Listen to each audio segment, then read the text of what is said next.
Hola, buenas tardes a todas y a todos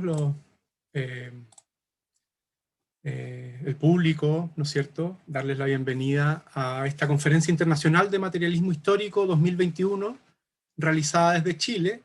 Esta es una iniciativa que se inspira desde su nombre en adelante en la conferencia Historical Materialism, que se lleva a cabo en Londres desde hace varios años ya, un par de décadas casi, y que ya cuenta con 18 versiones, y que ha sido replicada en otros lugares del mundo, como Australasia, Nueva York, Atenas, Delhi, Toronto, Beirut, Montreal, entre otras. La presente conferencia es la primera versión latinoamericana, y esperamos que se prolongue, ¿no es cierto?, continúe en los años que vienen. El International Institute for Philosophy and Social Studies ha asumido la organización de la conferencia de esta versión, convocando para ello un comité organizador que ha desarrollado todas las capacidades logísticas para este efecto, y un comité editorial pluralista, al que se han tratado de incorporar al conjunto de sensibilidades marxistas que encontramos en el Chile actual, y que nos ha apoyado en el proceso de producción temática de la convocatoria, en la selección de ponencias, y en algunos aspectos claves de la organización.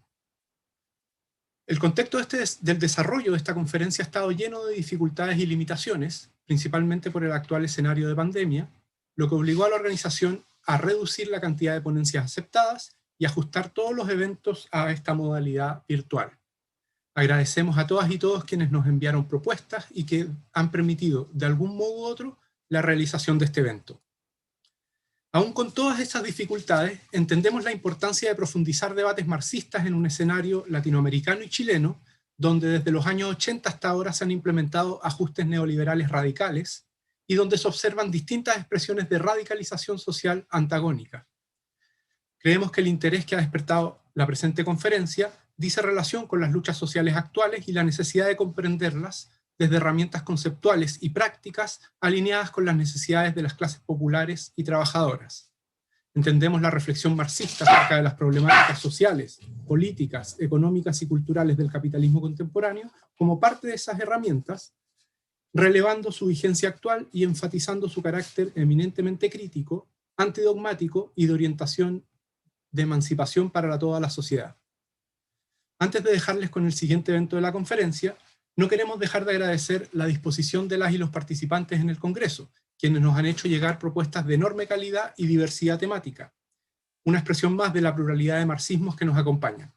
La conferencia cuenta con 12 mesas desde hoy martes al jueves, con participación de panelistas de México, Colombia, Argentina, Brasil y Chile. Y tenemos también 4 paneles de invitados internacionales, que llamamos Diálogos Transnacionales, y que se llevarán a cabo en este horario desde hoy martes hasta el viernes. Les invitamos a revisar el programa completo, que se encuentra disponible en www.iipss.com, y a estar atentos a las informaciones que aparezcan en las redes sociales del IPS. Los dejamos ahora con el diálogo transnacional número 1, titulado Marxismo y Comunismo hoy, The SAGE Handbook of Marxism, que es un volumen, ¿no es cierto?, de varios autores, que es editado por Bev Skeggs, Alberto Toscano y Sara Farris, y hoy día tenemos el enorme placer, ¿no es cierto?, de tener a Bev y a Alberto en este panel comentándonos este libro que se viene, si nada sale mal, en octubre del 2021. Introducir a nuestros invitados. Bev Skeggs es Distinguished Professor del Departamento de Sociología de la University of Lancaster en Reino Unido. En esta institución ha liderado el desarrollo del Center for Social Inequalities in the Northwest of England. Es una de las sociólogas feministas más destacadas a nivel global y ha sido directora del Departamento de Género y de Sociología en las universidades de Manchester y en Goldsmiths en Londres. Bajo su dirección, la revista científica más antigua de Gran Bretaña, The Sociological Review, se transformó en un espacio orientado a apoyar a jóvenes en la investigación y promover las ciencias sociales críticas. Y su libro, Formations of Class and Gender, contribuyó de modo crucial en la atención puesta con posterioridad en las ciencias sociales hacia las intersecciones de las desigualdades de clase y género en la población joven trabajadora. Por otro lado, tenemos a Alberto Toscano, que es Reader en Teoría Crítica del Departamento de Sociología de Goldsmiths College, University of London, y en la Escuela de Comunicaciones de Simon Fraser University en Canadá. Alberto es codirector del Center for Philosophy and Critical Thought de Goldsmiths y ha publicado Cartographies of the Absolute, en coautoría con Jeff Kinkle, y Fanaticism of the Uses of an Idea, y se encuentra preparando hoy día el libro Late Fascism, que debiera salir por Verso. Alberto es uno de los miembros fundadores del equipo editorial de la revista Historical Materialism, ¿no es cierto? Y por lo tanto, uno de las inspiraciones de esta conferencia también. Y comentar finalmente que Palinodia va a publicar durante los próximos meses un libro de Alberto, La abstracción real, filosofía, estética y capital. Y en Perú, en Meyer Ramírez, también apareció su libro Una visión compleja hacia una estética de la economía. Entonces, sin más preámbulo, dejamos con ustedes a Bev Skeggs primero.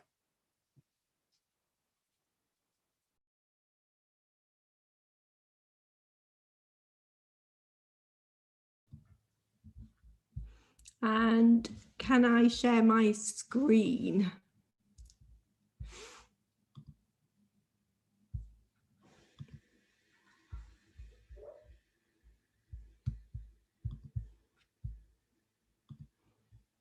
Okay. Oh, I need to, oops. I just want to shrink my screen a bit.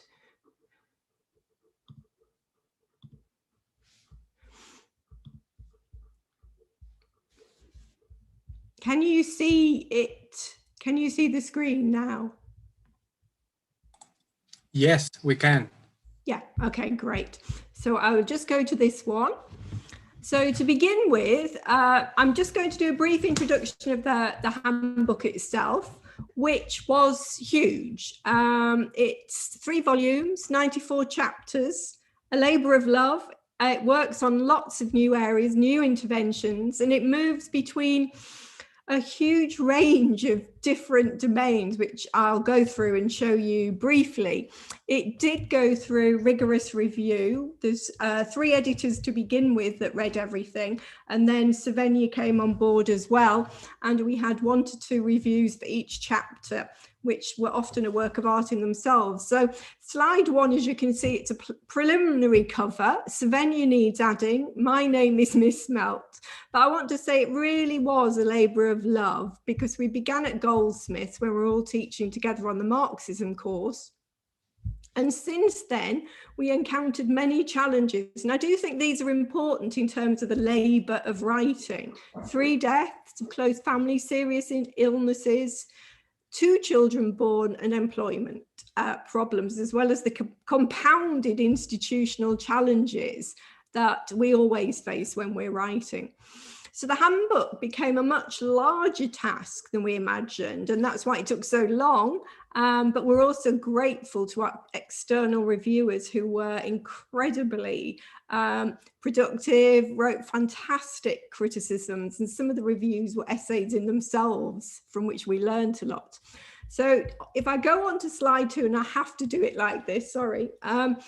I say what's unusual about this handbook, and I say this at the time when there's another handbook that's come out which is very different to this one, and it's unusual because it's actually fronted by feminists. We have we've got over 1/3 of our authors are, and I don't want to be biological about this, I am very aware of these debates, obviously. But I do think it's important that there is a really strong feminist presence, which is about organising topics and contributions. Now, the challenge we had, and I challenge you to this as well, was how to organise it. And we spent hours, didn't we, Alberto, trying to work out what titles we should have, what sections we should have. And so these are the ones we came up with in the end. And they are I would argue we've tried to get them right, but they are partly arbitrary. And you will see that there's lots of debates that connect together and they could be rearranged. So we began by asking people to give an overview of the field in a traditional handbook form, setting out what is at stake and then offering their own take. And it was this that produced some really, really interesting responses. It had to be both accessible for new scholars, but also appealing to established experts. So it is a difficult line to tread. And I was talking to Sarah today, and she said she'd never, ever write a handbook entry ever again, because it's such a difficult thing to do when you're trying to kind of cover the field, include all the key theorists, and also make your own intervention. So it is tricky. We hope we've achieved it, but obviously that's up to you.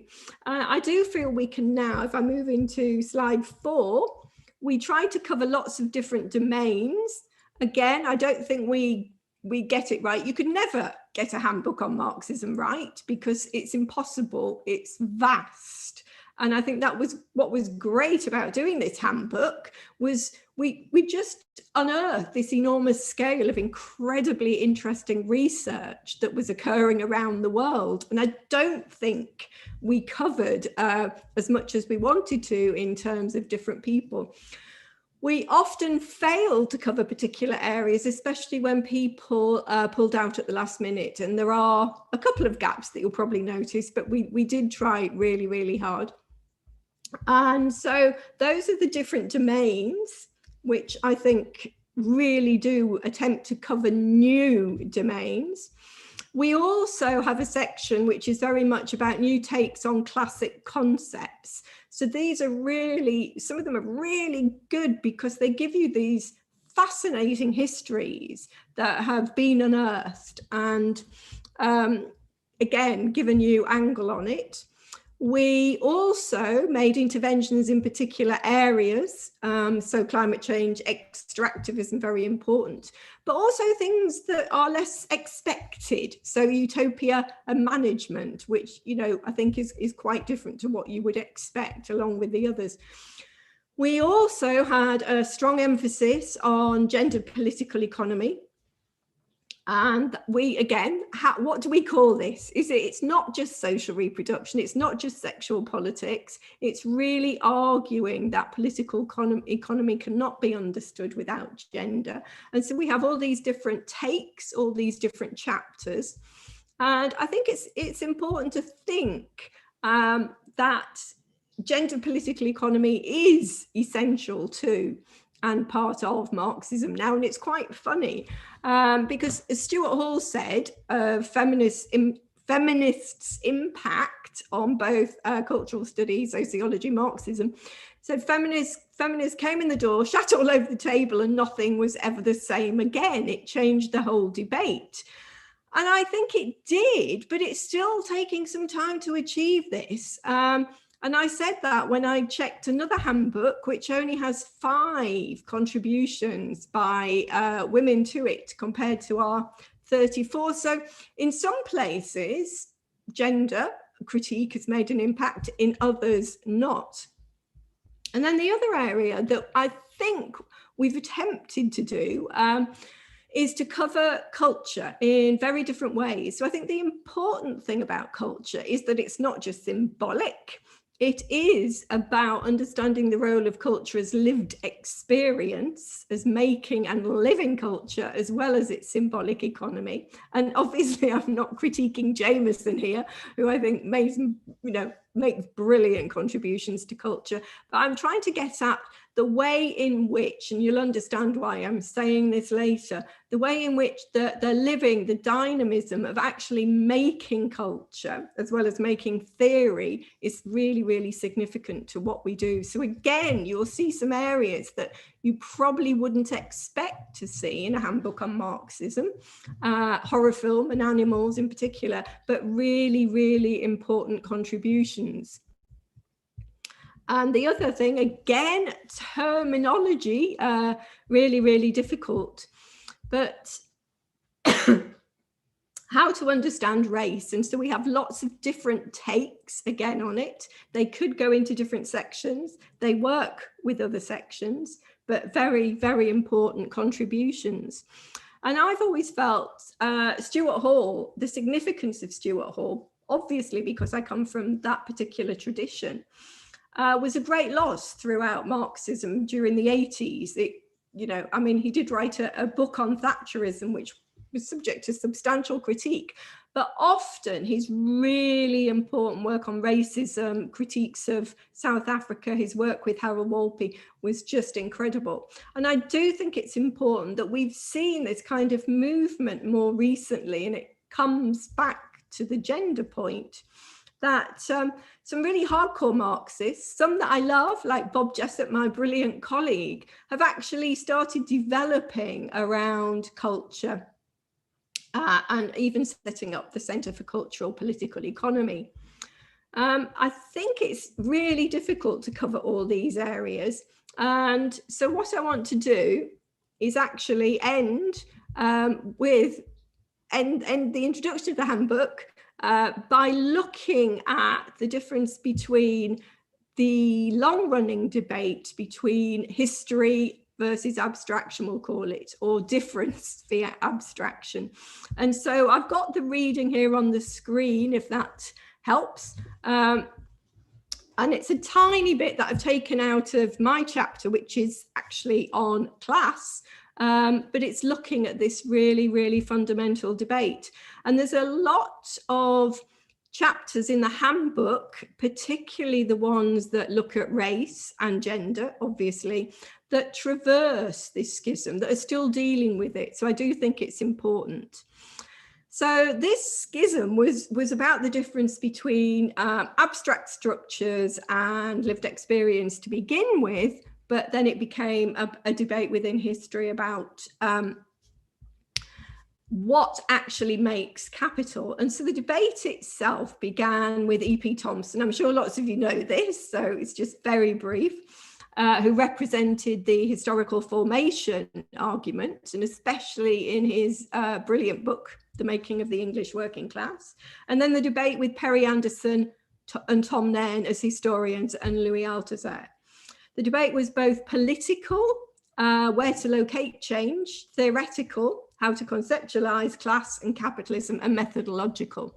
And that's important. And I think that point is often lost in these debates because Thompson stressed indeterminacy and living difference and provisional actions, which is very important when we attempt to understand, say, the relationship between slavery and current capitalism. But he also said that things can only be known over time. We can't just apply rules to anything. Whereas Anderson and Nairn promoted a version of Marxist history that prioritized structural logics over empiricism. And of course, Althusser, as I'm sure most people know, stressed structure, logics, determinism, relative autonomy, and the significance of abstraction.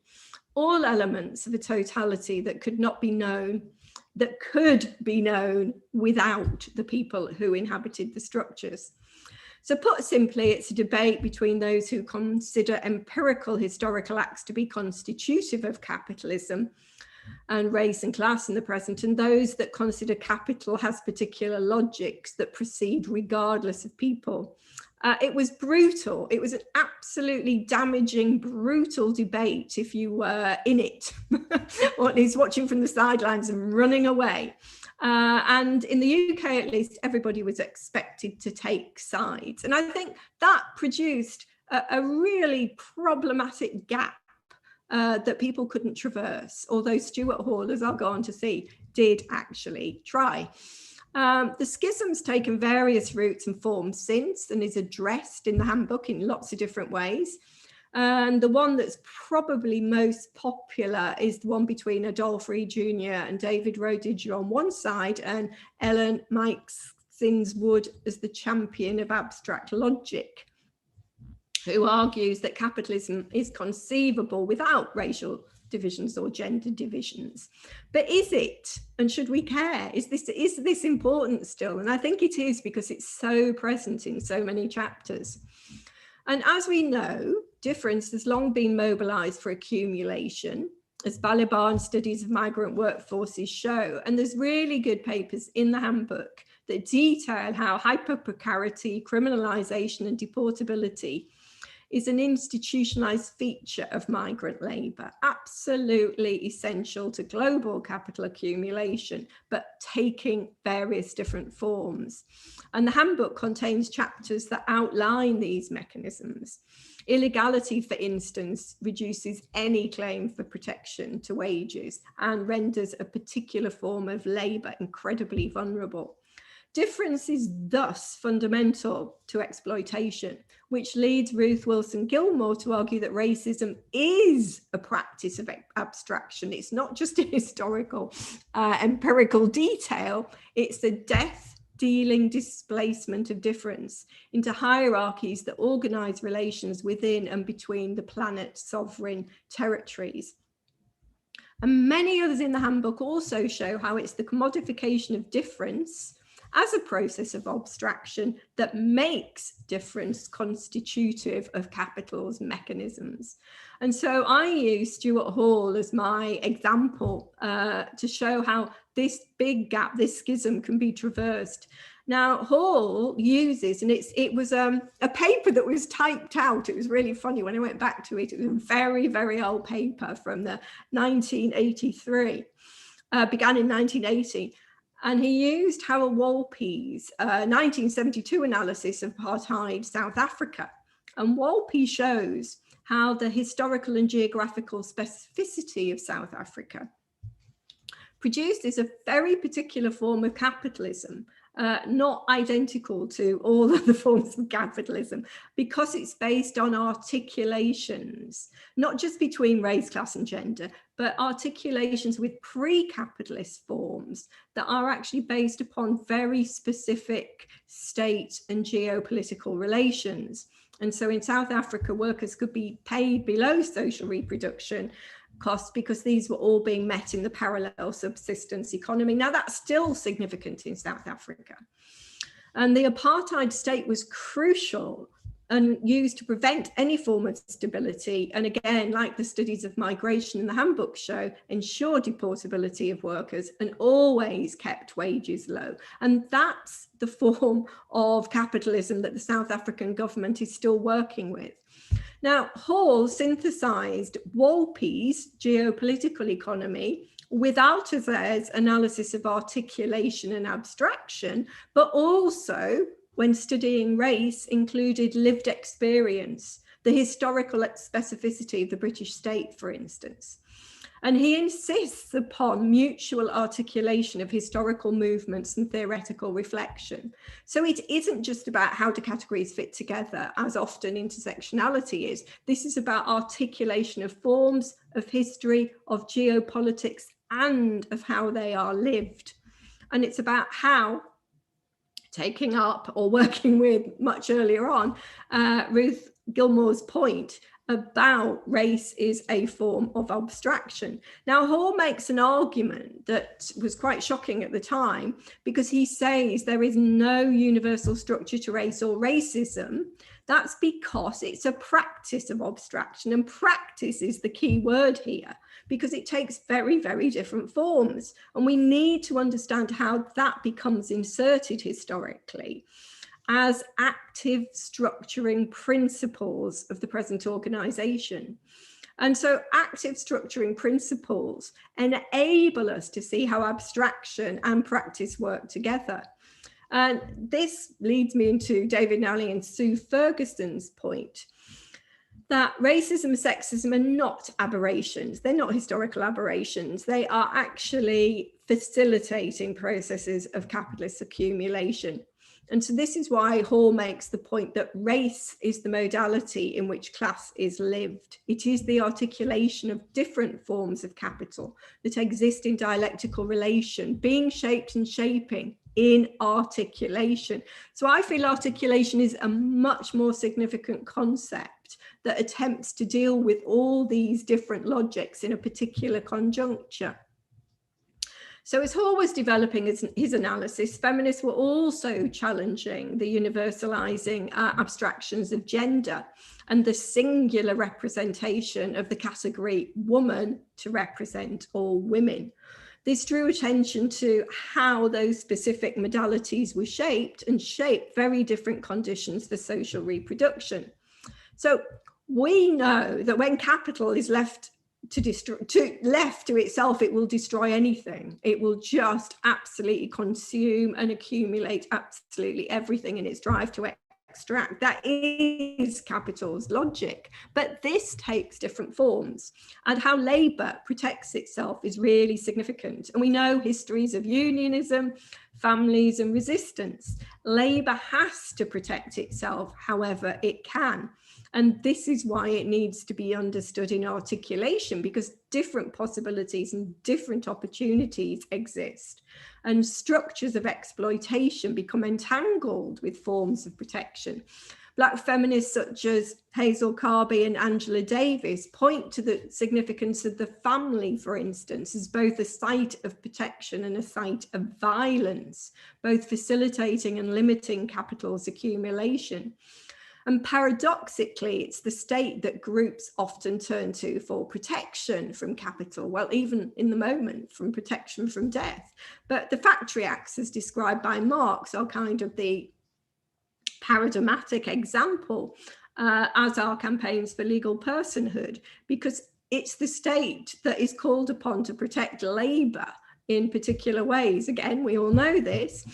But this is the same state that institutionalizes and symbolically hierarchizes difference, rendering many illegal and surplus, as we're seeing in the present.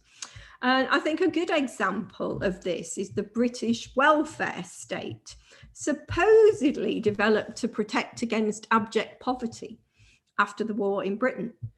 But it depended on British women being allocated to the role of reproducing racism. The Beveridge report, which was the report that set up the welfare states, noted how mothers had vital work to do in the ensuring of the adequate continuance of the British race and British ideals.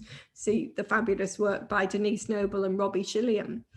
The money for the British welfare state, and lots of people don't know this, was found from colonial rubber plantations in Malaysia, where the use and reprisal against Chinese communists was brutal. And a great deal of nursing labour used to build the National Health Service was sourced through migration from the ex-slave colonies of Jamaica and the West Indies.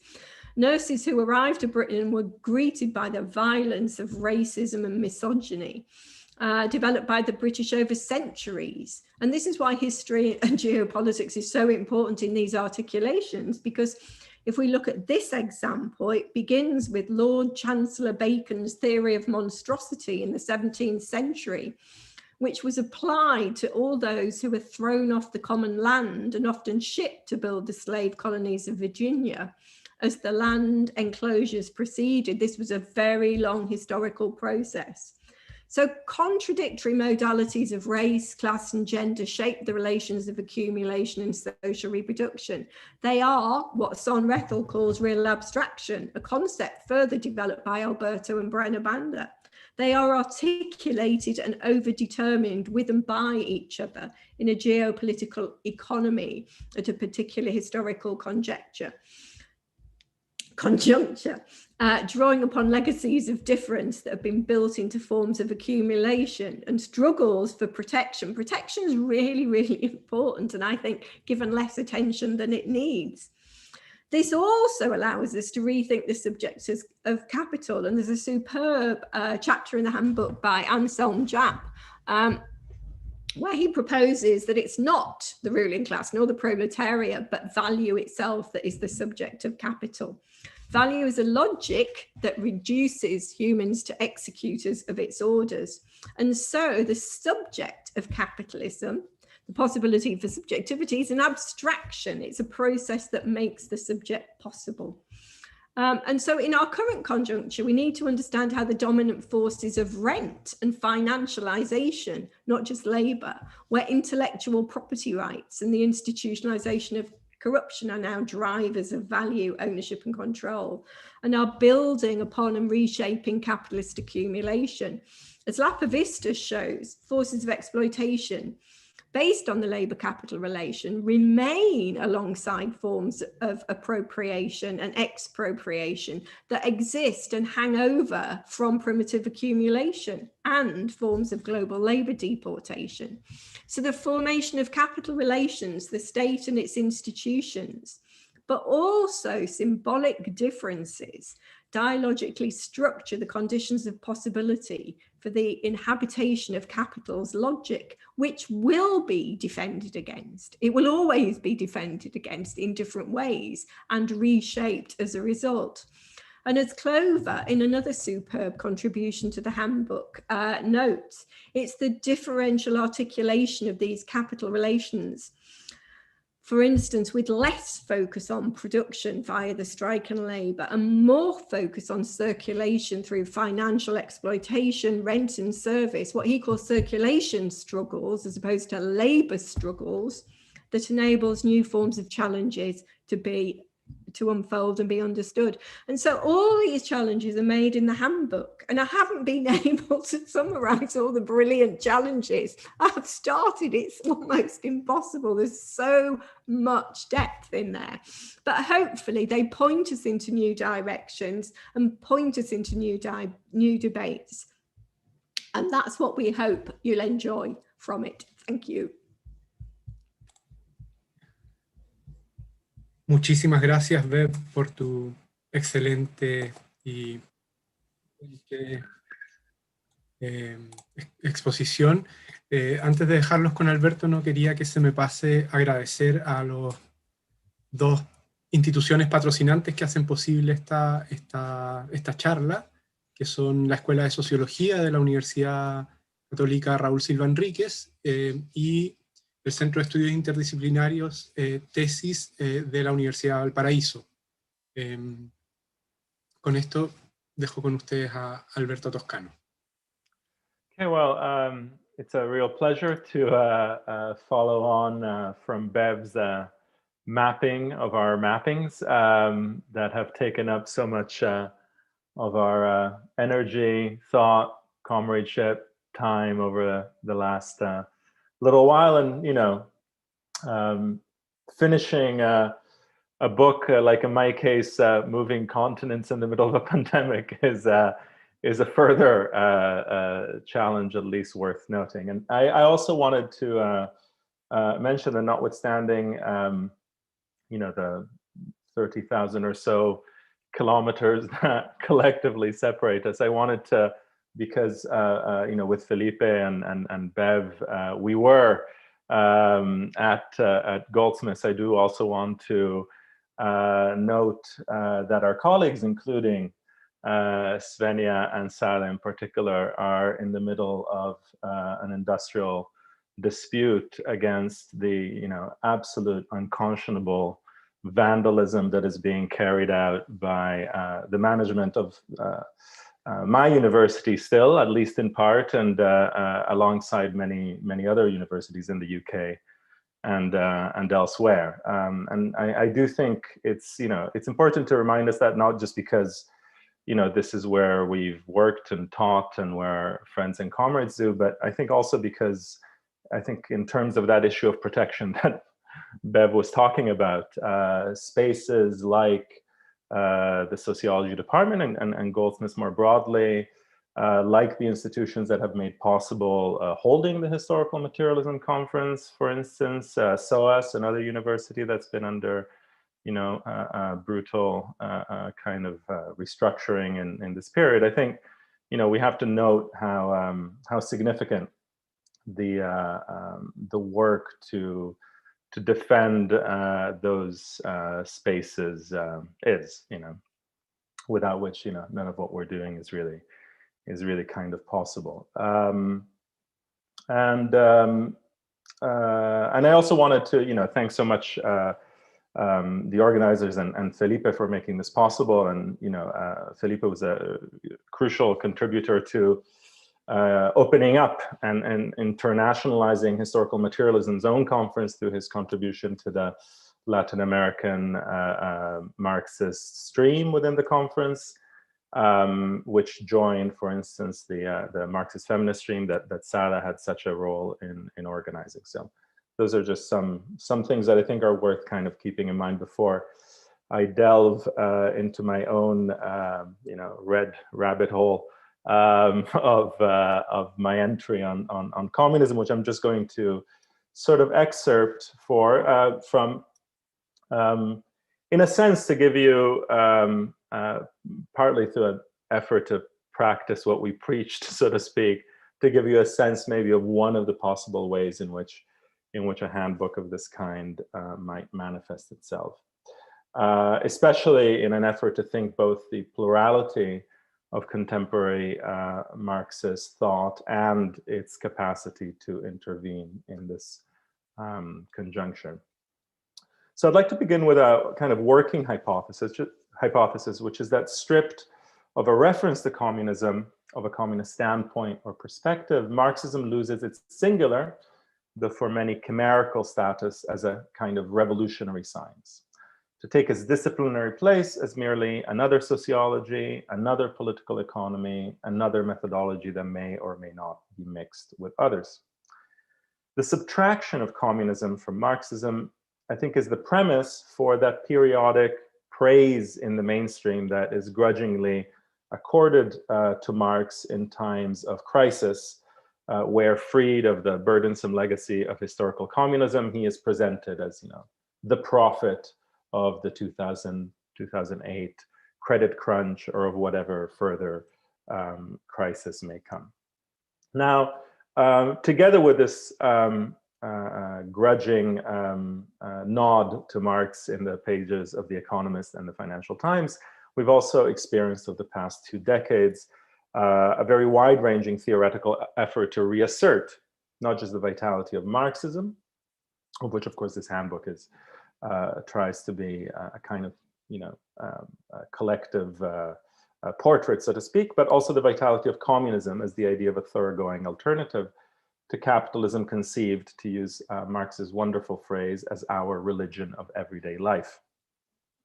Now, in what may appear a curious inversion of the equally famous 11th thesis on Feuerbach, this assertion of a necessity of a communist perspective in the wake of the collapse, defeat, suicide, or capitalist takeover of historical communisms has often emphasized the need for a philosophical affirmation of communism, right? So whilst, the 11th thesis told us that in some sense, philosophy was to realize itself and be abolished in praxis, it is in many ways through or in philosophy that a certain return of communism has happened recently as a kind of prelude, a hopeful prelude to a return of communism as a name for a politics for the present. Now, among its most prominent advocates, the return of a kind of communist hypothesis, to use this formulation from Alain Badiou, has been justified in terms of a historical context, our own, that arguably bears more analogies with the 1840s, a time of revolutionary defeats and unbridled capitalism, than it does to the struggles that marked the so-called short 20th century, the one going from 1917 to 1989, at least in that kind of canonical formulation from Eric Hobsbawm. Sympathetic critics of this philosophical return of communism have stressed that there's a kind of strategic deficit at its heart, that there is the loss of a framework of transition, of the determinate and politically oriented negation of the capitalist social order that had distinguished Marx and Engels' proposal from the many communisms that that populated the world in which they lived. One of the things that I try to trace briefly in the entry is precisely all of these pre-Marxian communisms that were generated from within artisan and workers' movements, for instance, in the amongst communities of emigre Germans in Paris or London in the 1840s. Others have underscored the need to supplement or to displace Marxian conceptions of communism by foregrounding the common, the title, in fact, of a number of significant books, in one variant and another, by Hart and Negri, by Massimo De Angelis, by Dardot and Laval, and so on. This would be the common not as an objective production of capital to be expropriated and appropriated by the proletariat, but the common as a kind of outcome of anti-capitalist practices of associationism. So kind of, you could say, a sort of qualified return to the anarchism of Proudhon, as well as to a whole history of workers' self-management and self-organization. These efforts partially overlap with an attention to practices and discourses of the commons that glimpse a living post-capitalist potential in a wide variety of collective practices that oppose the framework of possessive individualism and private property.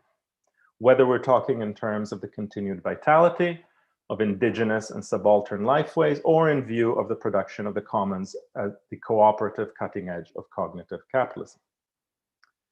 The more classically political counterpart to this emphasis on practices of commoning, understood as instances of a communist praxis, which is alternative to the existence of communist states as we have known them, has been a renewed interest, you could say, especially, but not just, in Latin America. Also, there's a whole history of this in Korea and other countries on the commune as a political form, as well as in the possibility of experiences of dual power, which could see liberated islands of communism coexist, perhaps temporarily, with capitalist social relations. Now, these efforts to draw on practices and ideas of the commons, common or commons, and the commune, which of course are also cut up with the issue of how these relate to the very vexed question of community, a term which, for instance, in Marx and Engels can take both terribly negative and rather positive dimensions.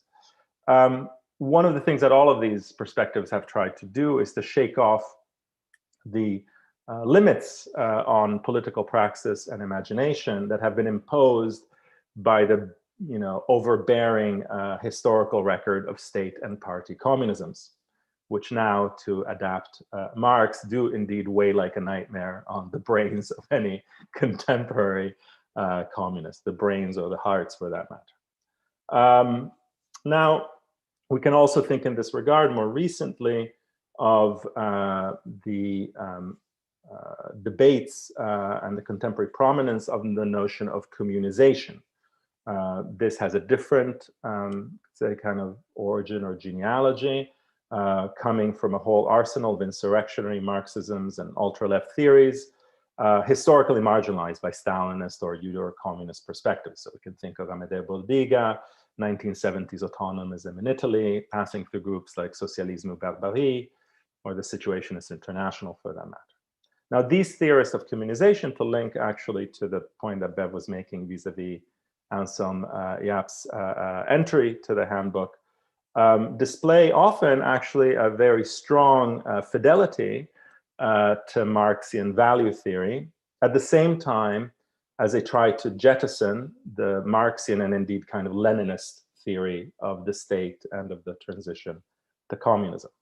So here we see communism as a name of a repudiation of the very idea of transition, and especially of the idea, often linked more to Trotskyism than to other traditions, of a transitional program.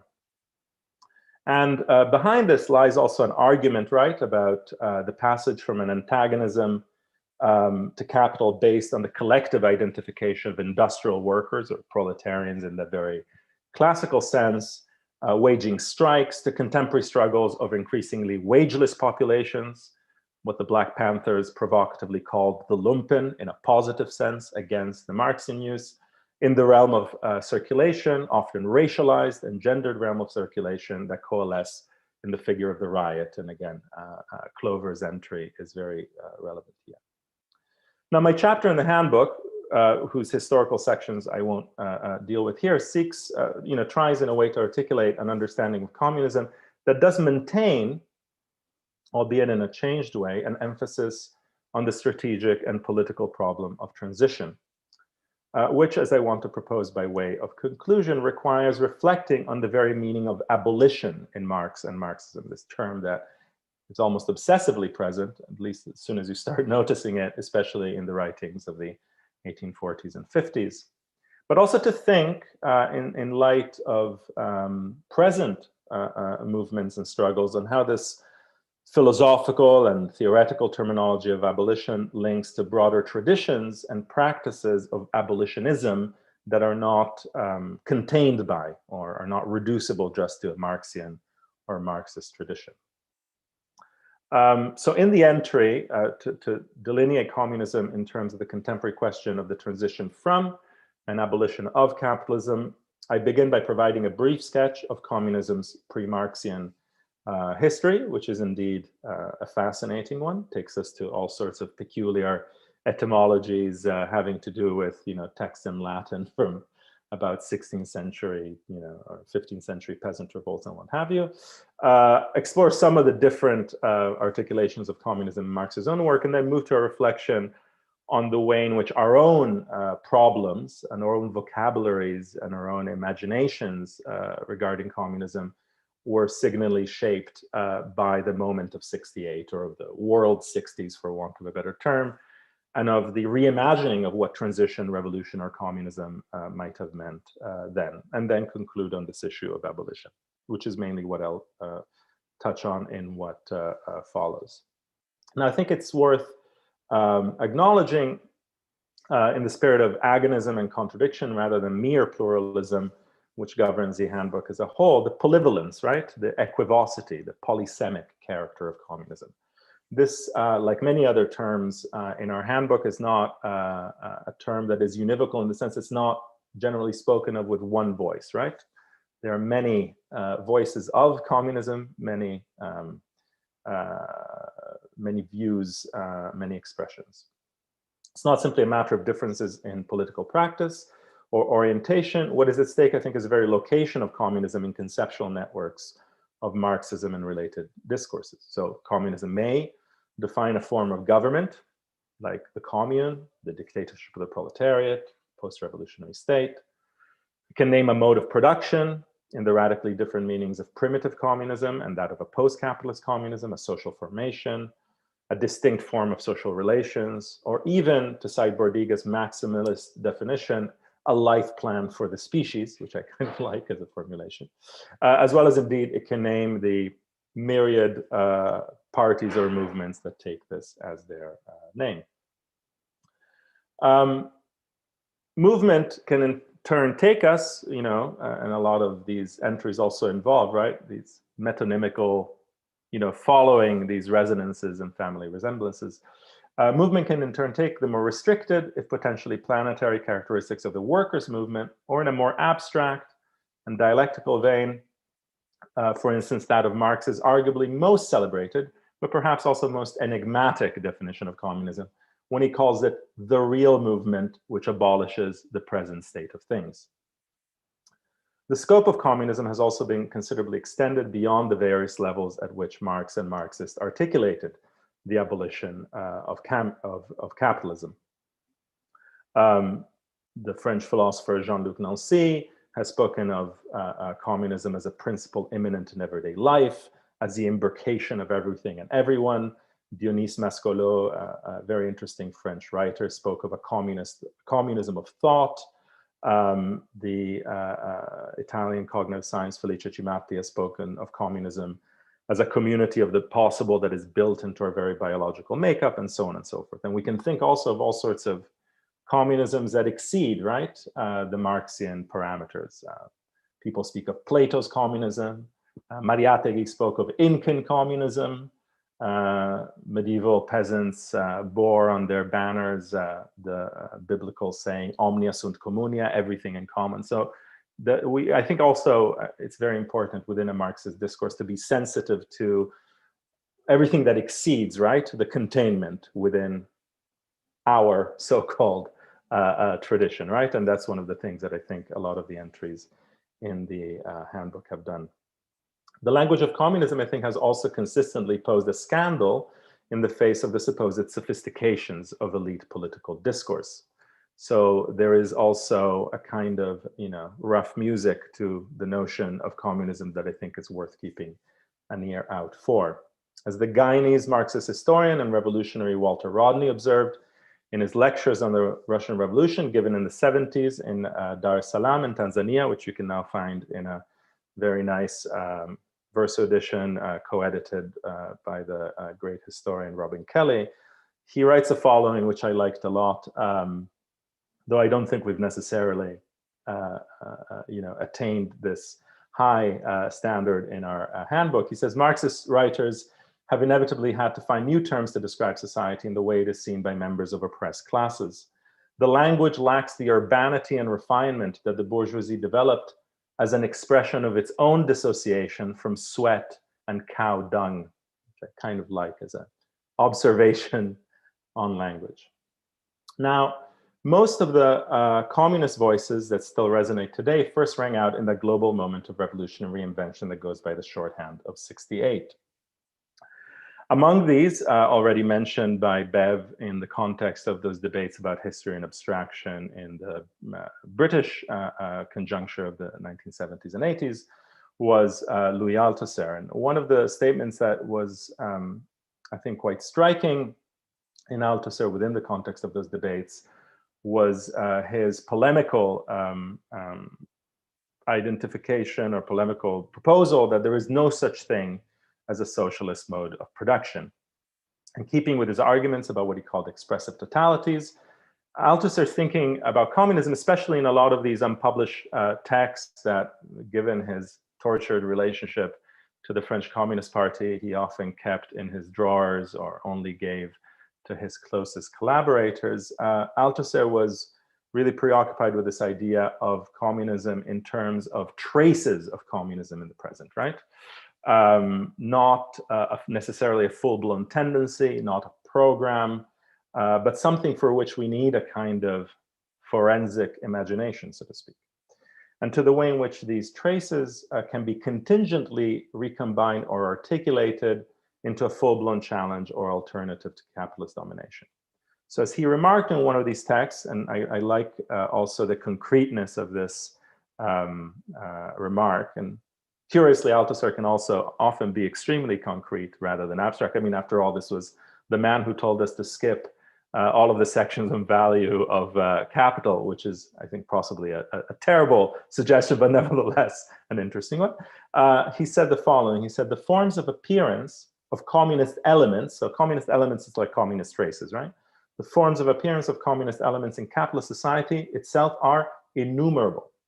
Marx himself listed an entire series of them, from the forms of education work of children up to the new relations at stake in proletarian organizations, the proletarian family, the proletarian community of life and struggle, stock companies, workers' cooperatives, etc., without mentioning the socialization of production, which poses all sorts of problems and needs to be retained.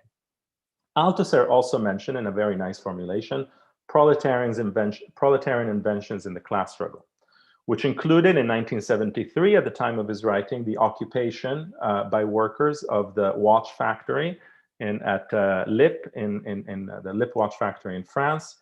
And he concluded that these inventions are, as he put it, not all communist, but they are elements for communism, which I think is a nice, cautious but suggestive formulation. Communism, he says, will take them up, will unite them, complete them, develop their virtualities by integrating them in the revolution of the relations of production which commands everything and which is still absent from our world.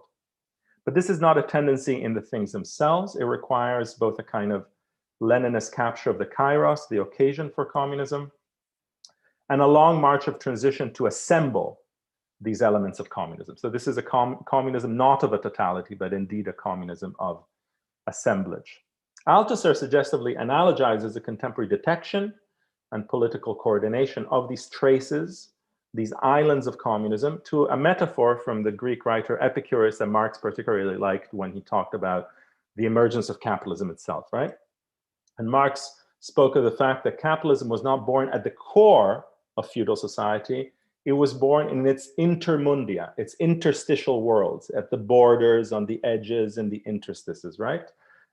In commerce, amongst traders, not at the heart of the system of power, and not initially even at the heart of the system of economic production.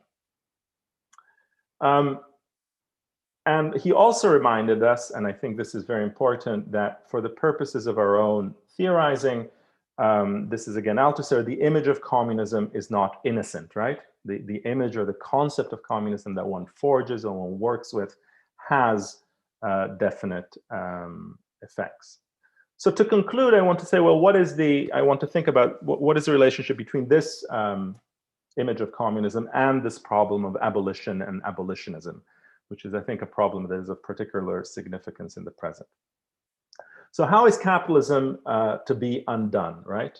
What is to be done and how is it to be undone? And what is the character of this undoing? Following a kind of leitmotif in Marx's own writings, itself echoing a broader communist discourse, which he did not create ex nihilo, the major name for this undoing is arguably abolition. Now, creative fidelity to Marxian abolition is, of course, predicated on demarcating it, which is not always easy, from any notion of sublation or overcoming originating in the work of Hegel. This is, of course, particularly difficult because, of course, Marx uses the exact same term which he takes from Hegel, not just, but largely the term Aufhebung, very well known as the untranslatable core of Hegel's thinking of dialectics, oddly at times translated or often translated in English as sublation, to negate and conserve something, let's say. Now, it was because of this use of the notion of Aufhebung that a number of commentators in Marx have argued that communism contains a large amount of conservation, right? If communism is an abolition in the sense of an Aufhebung, it's something that conserves a lot from what came before. Now, a French Marxist theorist, most recently, Patrick Thoré, who wrote a very interesting book, massive book about this question called L'Esprit de la Révolution, the Spirit of Revolution, has argued against this idea, has argued that we should, really hold fast to the more radical, right, the more destructive dimension of abolition in Marx. And he's helpfully, and I think it, jogs one's memory and imagination, listed all of the things that Marx says should be Aufhebung, should be abolished in a strong sense, right? So in the manifesto, so just the Communist Manifesto, the verb Aufheben, the verb to abolish in German, is applied to, this is the list: class antagonism, the distributed or scattered character of the means of production, bourgeois individuality, bourgeois independence, bourgeois freedom, the family, the exploitation of children by parents, the role of women as mere instruments of production, prostitution, exploitation of man by man and of one nation by another, the town-country distinction, etc. Right? So these are all on the communist program, right, as targets of abolition, so to speak. Marx also uses the term Abschaffung. Now, this was a term that was used in German discourse at the time to refer to the abolition of slavery in particular, right? And he uses this term, amongst other things, to talk about the abolition of feudal property, personal property, nationality, religion, inheritance, bourgeois relations of production, and indeed eternal truths, another object of abolition. And these negations are all summed up and crystallized, of course, by the abolition of private property, or in Marx's mature lexicon, the abolition of the capital relation. Now, against the contention that Aufhebung is far more of a supersession that conserves negation or even extension, here, the history of terms and their translations is quite interesting, right? Because Marx oversaw, right, the French translations especially of his and Engels' work, whilst Engels often oversaw the English language translation of his own and Marx's work. So they looked at these meticulously, like pedantic radical authors are wont to do, and so they would have said, if you're not getting my meaning right, then they would have corrected them. They did not use the French term for a conserving negation, which would be a dépassement. Marx, when Aufhebung was used in his own work, went for the French words suppression, abrogation, and abolition, all of which are the same exact words if you pronounce them with a different accent in English, right? Suppression, abrogation, and abolition. And Engels, the English translation is checked by Engels, rendered Aufhebung as abolish, to do away, and just to destroy. So it was kind of fairly emphatic notion. But the language of abolition was, of course, deeply entangled with that of slavery. Now, many have criticized, in part justly, Marx and Marxism's use of kind of analogies of slavery, right? Not least the term wage slavery, which is so common in discourse at that time. But it is also worth noting not just Marx's passion and investment in US abolitionist politics, read Robin Blackburn's wonderful book on Marx and Lincoln, but also how and unorthodox Marxist politics was interwoven already in the 19th century with the slaves' cause, in a kind of abolitionist labor alliance that, according to historian Manisha Sina, was very significant in struggles around the US Civil War. The nexus of anti-slavery abolitionism and the international workers' movement, of the abolition of racial domination and the abolition of capital, has made itself felt at various junctures, often involving a creative appropriation of mainstream communist discourse and dogma for Black people's liberation projects. And we can recall here what the brilliant Martinican poet Aimé Césaire and politician wrote in his 1956 letter to Maurice Thorez, then head of the French Communist Party. As he resigned from that organization, he wrote, "What I want is that Marxism and communism be placed in the service of Black peoples and not Black peoples in the service of Marxism and communism," a sentiment that could well be echoed by other subjects and in other domains. Now, as anti-racist protests against police murders and mass incarceration take hold in our own day, abolitionist imaginaries have come to the fore, articulated especially on the thematic of prison abolition, and more recently, the abolition of the very institution of the police. Now, there is no straight line or reduction between these contiguous but distinct senses of abolition. A certain abolition of capital may see the persistence of the prison. A certain kind of decarceration could be perfectly compatible with the reproduction of the capital relation.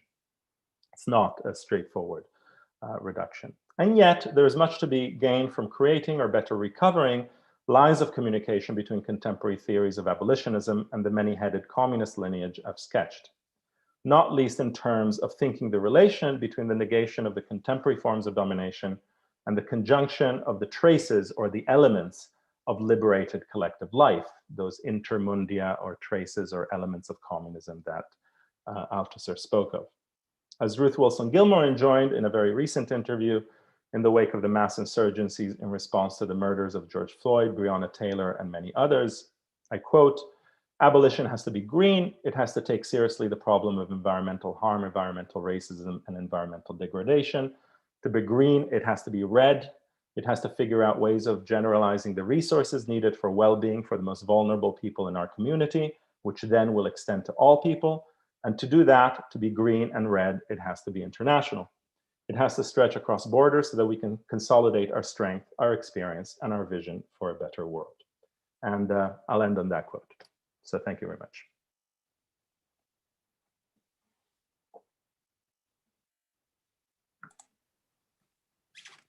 Muchísimas gracias, Alberto, y Bev por sus presentaciones, por darnos esta visión panorámica y adelantarnos lo que viene en este Handbook of Marxism que ustedes están editando. Vamos a darles un minutito a nuestro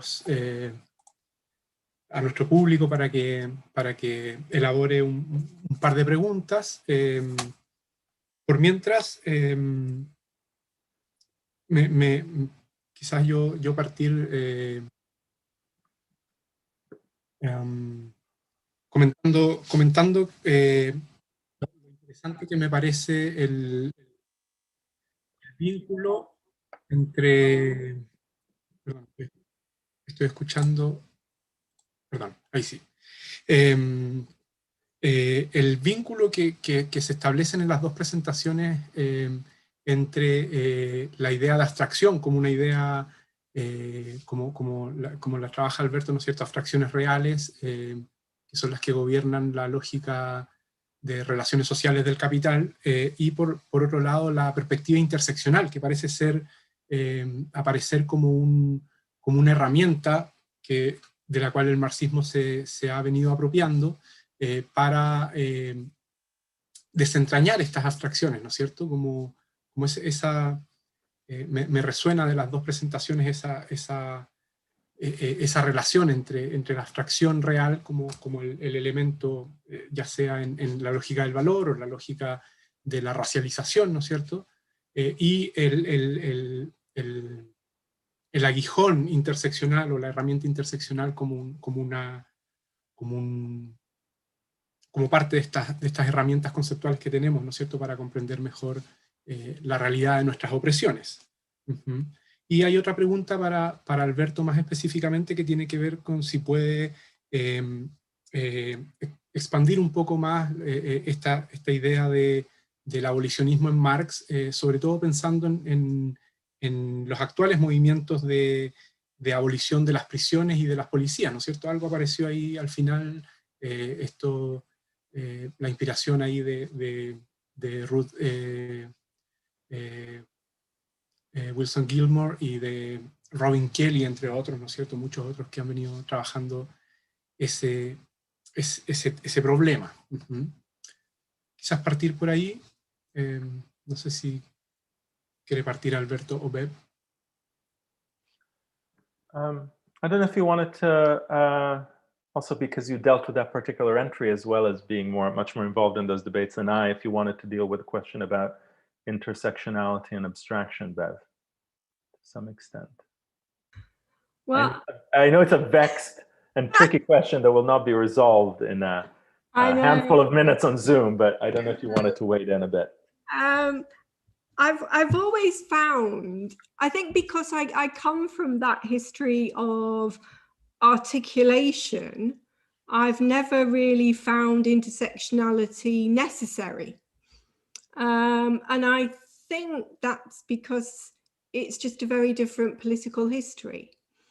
And so one thing I was trying to understand when thinking about how intersectionality almost became a brand, or, you know, it became hegemonic in a way, was how did this happen?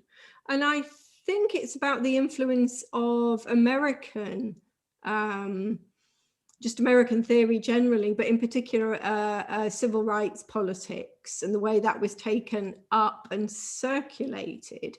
So I think for quite a lot of us who are older, we were protected against that because as we were developing as theorists, we did not, we weren't coming into contact with a lot of American theory.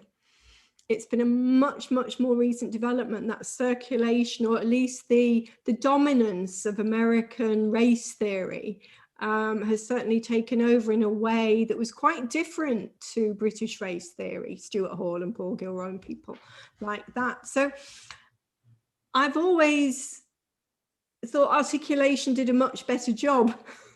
It had much more explanatory value. It was always connected to history. It was always connected to abstraction. So it was doing a lot more work for me.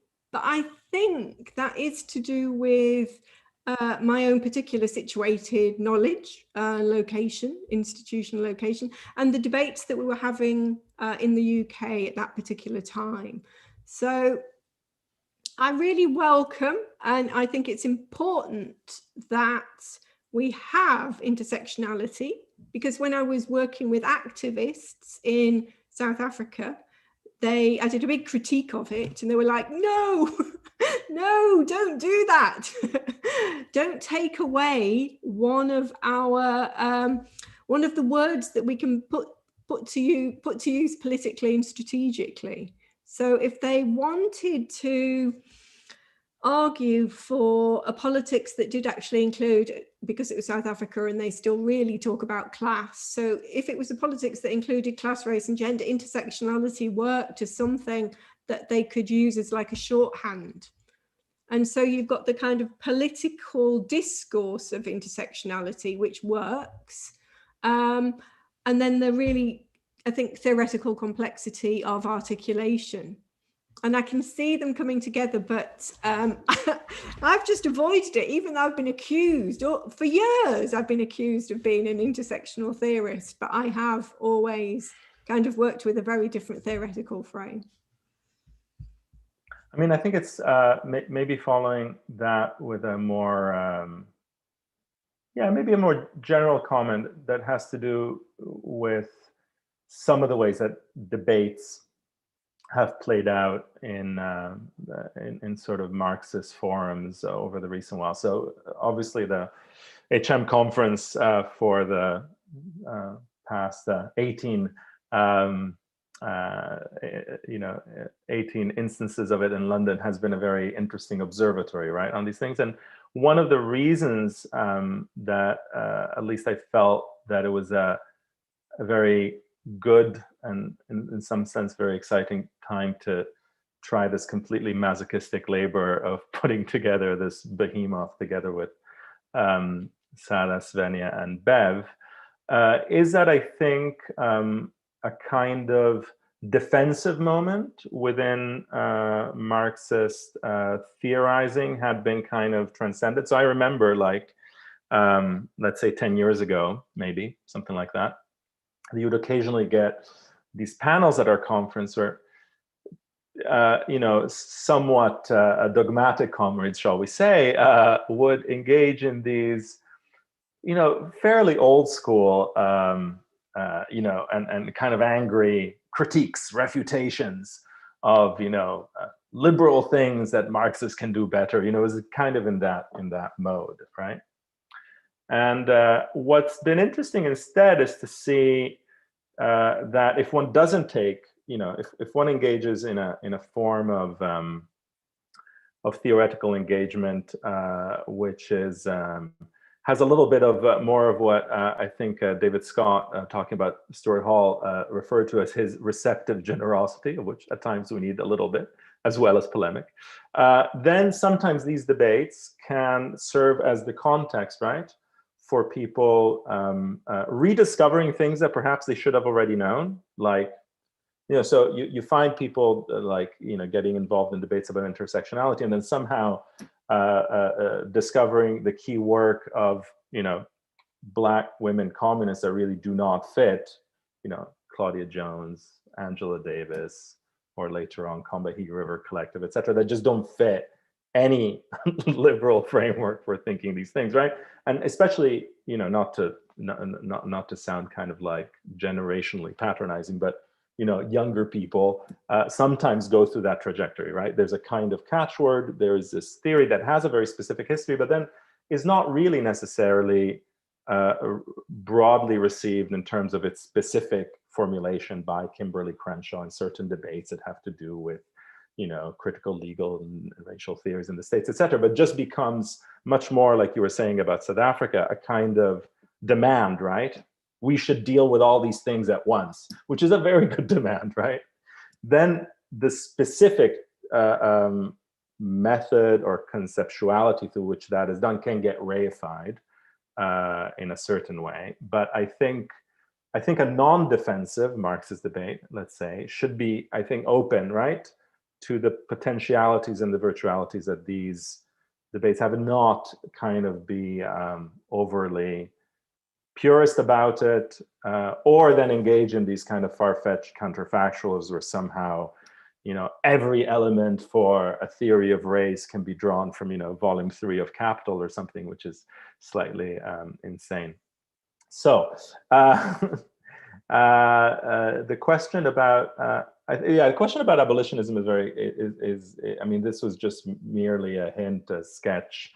It's a very complicated one, because I think it does take us precisely to the question of transition, right? And after all, whether you're reading Marx and Engels, or whether you're reading Lenin, or whether indeed you're actually paying attention to the historical experiences where, revolutionaries that need not have had these books as their manual, so to speak, were dealing with these concrete issues. The question of what sociologists like Charles Stilley call specialists in violence, right? Like that particular feature of state power, the reasons for it, its modalities, etc., is key, right? And obviously, not just in the context of the States, in most contexts, it's completely impacted and saturated with histories of racial, ethnic, and gendered violence that those specialists in violence enact and reproduce, and so on and so forth. So, I do think there is something both really politically urgent, but also I think theoretically very significant, for instance, about these debates, right? Like defunding, abolition, reform of the police. It is a debate that bears a lot of resonances with, a whole tradition of debates about what, revolutionary practice involves, and culpably, they were problems that, most revolutionary movements have had immense practical trouble handling, right? For all the talk about the smashing of the state, people kept their specialists in violence, right? Or they tried to. The generals, the colonels, the cops used the same prisons, built new ones, et cetera, et cetera. And so I think they, that at least if these theoretical debates can do anything, is just to sharpen and direct our attention. They don't tell us anything about, like, what is to be done in concrete situations, but I think at least it gives a sense of the problems, right? And I think, for instance, in the US context, is very significant to note that the concrete history of of efforts to defund or abolish the police that came out of, right, for instance, the organizing of the Black Panther Party. So 1969, there's a massive conference organized by the Panthers in conjunction with all sorts of other revolutionary and liberation organizations, which is a united front against fascism. That's the actual term. But interestingly enough, the United Front Against Fascism, one policy content is to, which is a very problematic one in retrospect, perhaps, but is the whole question of community policing, right? It's to get white cops out of Black neighborhoods, basically. So on the one hand, it takes this language, right, from this whole tradition of the 30s and so on, and then it recodes it, and then it has, some, real effects. So briefly, there's in Berkeley, sympathizers of the Panthers put these policies into, or at least try to pass them through local council. So there's a lot of this, like, granular kind of history that I think is worth thinking through. And I think that one can make links, right, between what seem to be perhaps kind of heavy philological, theoretical debates and extremely kind of concrete issues, yeah. What do you do? What do you do with all this stuff? What do you do with all these institutions, these ways of being, these ways of thinking, these ways of waging violence that are just like the legacy, right, of 400 years of racial capitalism and patriarchy. So, and you start, I guess, from very, often from these, like, very concrete things, like the cops in your neighborhood or whatever.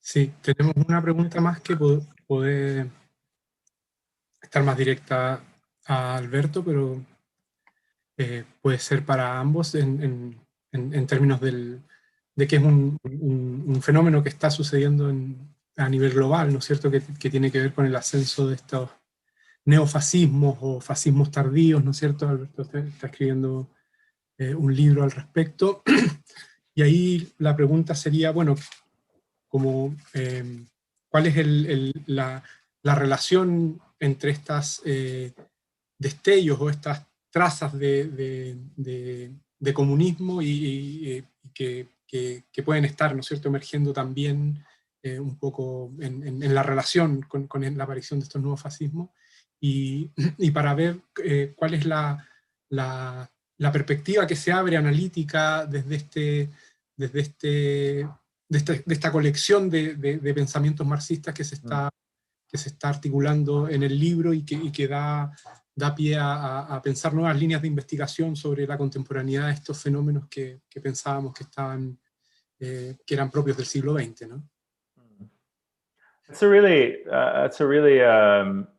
fascinating and really tricky question with which I confess struggling with, right? Because on the one hand, one of the very peculiar things about, without engaging in one's theoretical identity politics, being a Marxist, whatever that may be, in the present, is that there are wide swathes of reactionary public opinion that deem you to have infinitely more power than you have, which is next to none.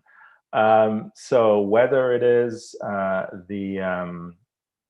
you know, the conspiracy theory to end all conspiracy theories, you know, of cultural Marxism with all of its resonances with, you know, Nazi notions of Judeo-Bolsheviks and all of that, or the kind of fact that so much of the right lives like as if the Cold War never ended. You know, you are struck, right? Like, and I think many people, I mean, have noted this phenomenon of, like, we live in a time of anti-communism without communists, right? Like, this is the weirdness of our largely of our present. So how do we diagnose that? Well, on the one hand, say in the US context is a very deep history that of course goes far before and beneath that of the Cold War, though it intersects with it, which is you know, the history to defeat any form of racial justice that began in 1865 and is happening down to this very day. So in that case, you have you know, you have 150 years of trying to make sure, right, that that Black people can't control their own lives, whether it's the defeat of radical Reconstruction or all of that. And it's striking, right, that even in the very constitutional and legal makeup of the United States, that's what's still at stake, right? Like electoral colleges, the rules of the Senate, all of these have to do with things that were forged in the effort after the defeat of the Confederacy to prolong racial segregation, racial capitalism, and so on. So there's that element, and therefore, like a lot of this, you know, like a lot of the opposition to Martin Luther King in the 60s or civil rights, it's couched in this kind of anti-communist language because that's the kind of boogeyman that works. But of course, it has a much kind of like deeper history. So in many ways, you know, that was also like, you know, just you know, when Obama was elected, I remember, you know, like all of these bizarre, you know, like this was the man who in 2008, like barely, I mean, like slap on the wrist is an exaggeration for what happened to Wall Street, right?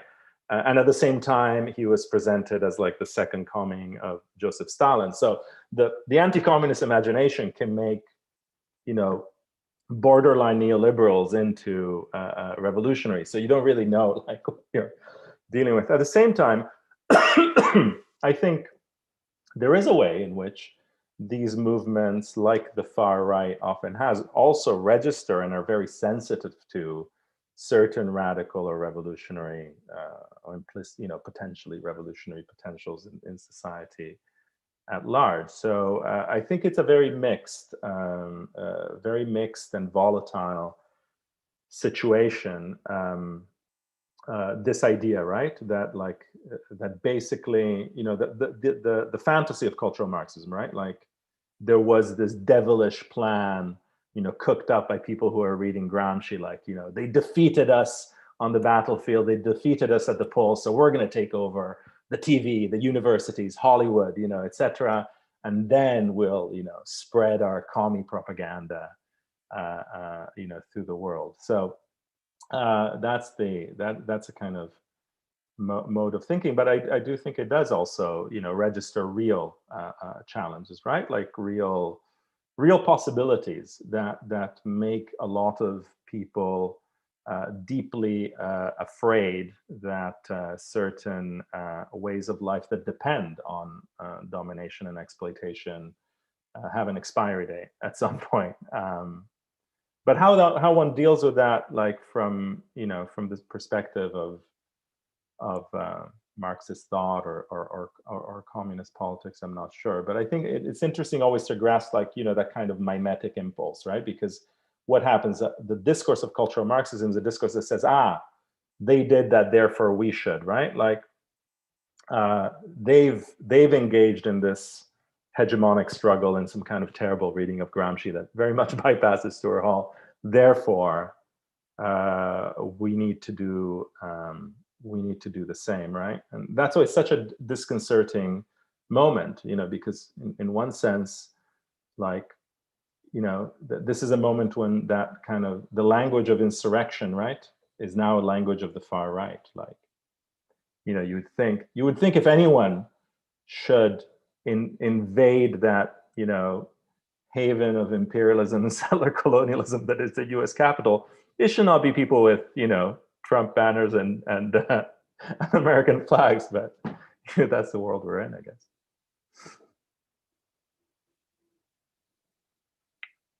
I don't know how you see that from the from your observatory in the English Northwest, Bev.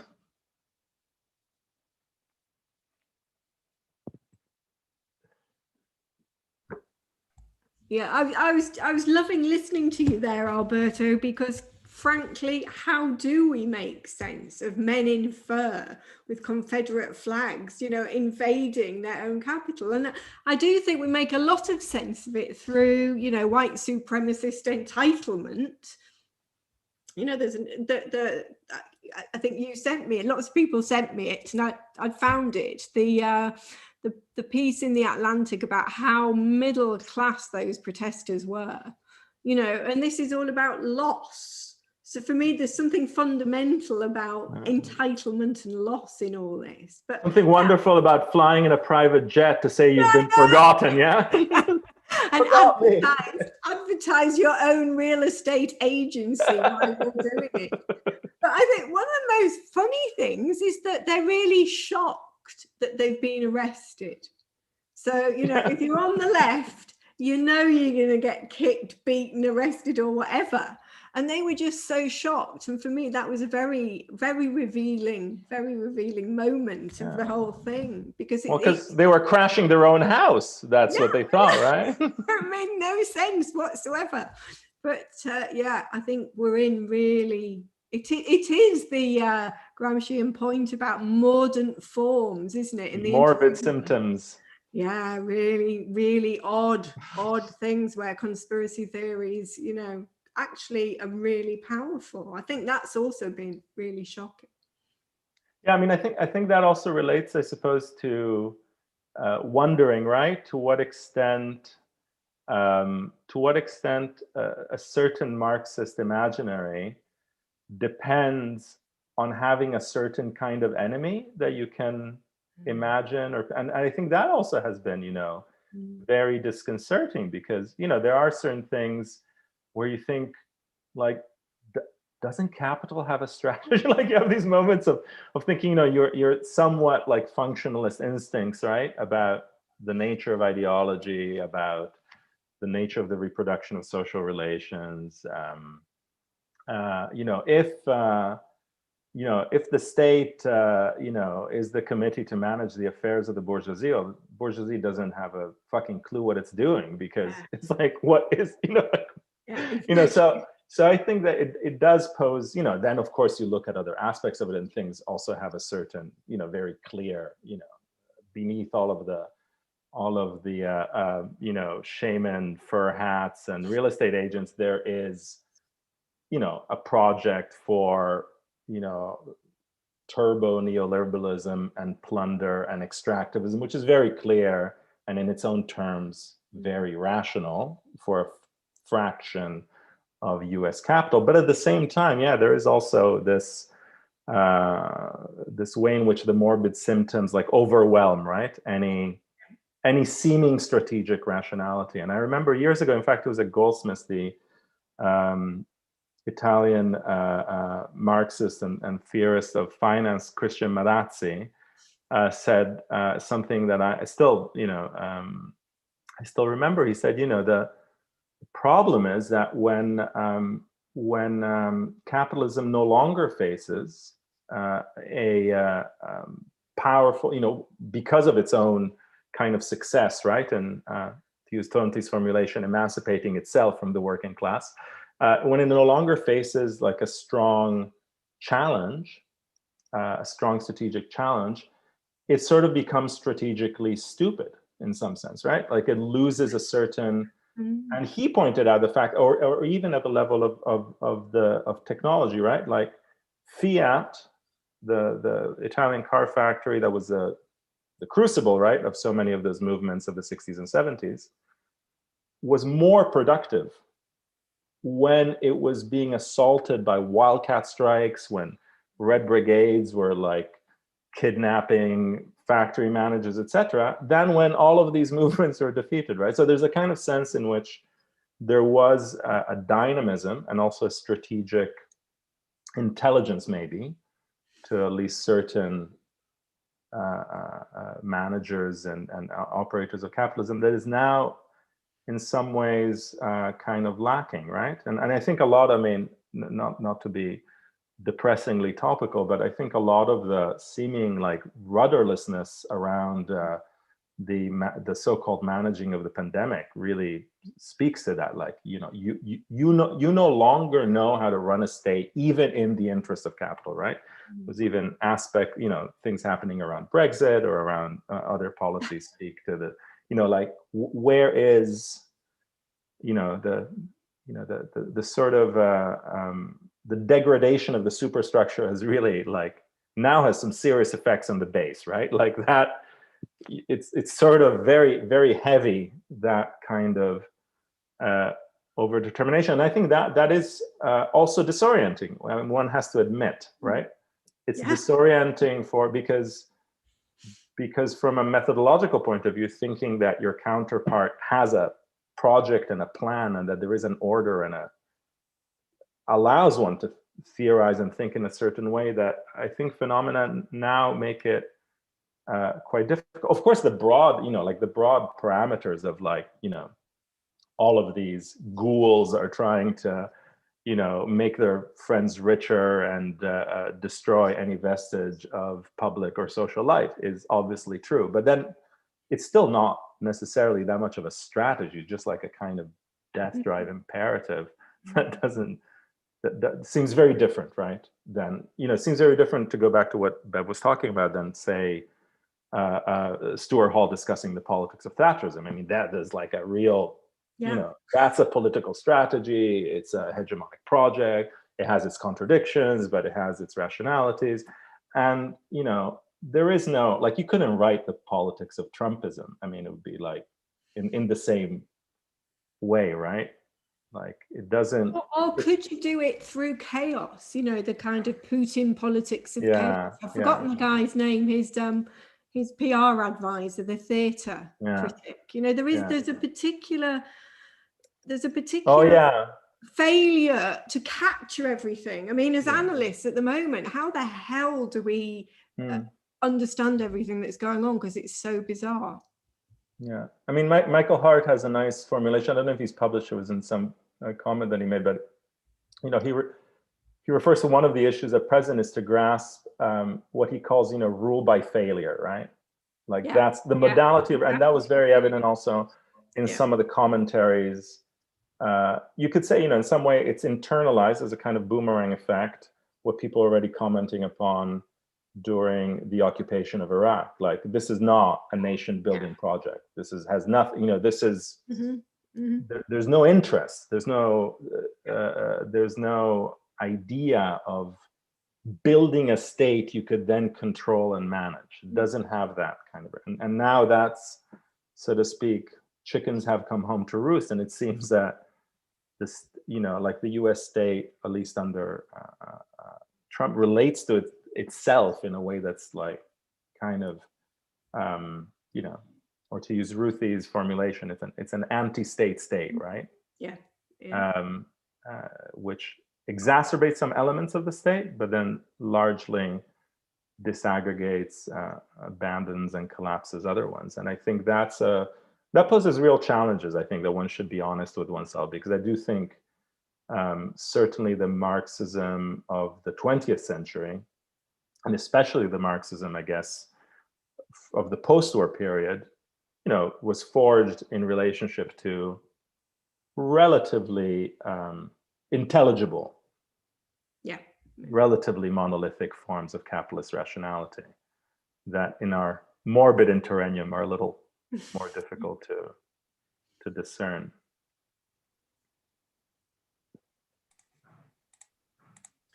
Bueno, en honor al tiempo, queremos agradecerles nuevamente a Bev, a Alberto. Bev ya está trasnochando, me imagino, así que un agradecimiento mayor y por esta tremendo panel. esta tremenda conversación, este tremendo adelanto de lo que se viene en The SAGE Handbook of Marxism para este 2021. E invitar a nuestro público a continuar con la conferencia mañana. Mañana tenemos 4 mesas de ponencias más, y a esta hora, a las 7:15, también tenemos nuestro segundo diálogo transnacional con Massimo Modonesi y Tania Ayllón, que sé que está por ahí por el público, no sé si sigue, hablando sobre la capitalismo global, pero no es cierto, contradicciones latinoamericanas en este caso. Dejar los invitados, dejar las invitadas, y insistir con el agradecimiento a Alberto y a Beb por su generosa participación en este diálogo transnacional. Thank you very, very Thanks much. to you. And can I just mention, Ashley Bower has a great paper on intersectionality in the handbook. Okay. Yeah, and thank you so much, Felipe, for allowing us to launch the book before it exists. So. Yes, thank you. Thank you very much.